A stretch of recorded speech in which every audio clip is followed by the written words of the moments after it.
বগুড়ায় 14 বছর বয়সী মেয়েকে বিয়ে দিতে রাজি না হওয়ায় বাবা রিকশাচালক শাকিলকে পিটিয়ে হত্যাকারী জিতু ও তার সহযোগীদের ফাঁসির দাবিতে মানববন্ধন করেছে এলাকাবাসী। রবিবার 22 জুন দুপুরে শহরের সাতমাথায় নিহতের পরিবার ও শিববাটি এলাকাবাসী এই মানববন্ধনের আয়োজন করে।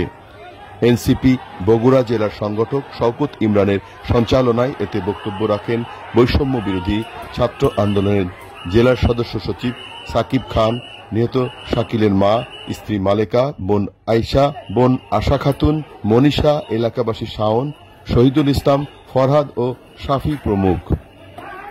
মানববন্ধনে বক্তারা বলেন, শাকিল হত্যার মূল আসামি জেলা স্বেচ্ছাসেবক দলের সহসাধারণ সম্পাদক জিতুকে গ্রেপ্তার করা হলেও মামলার অন্যান্য আসামিদের এখনও গ্রেপ্তার করা হয়নি।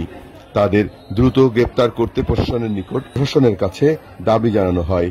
তারা আরো বলেন, নিহত শাকিলের পরিবার এখন কষ্টে দিন অতিবাহিত করছে।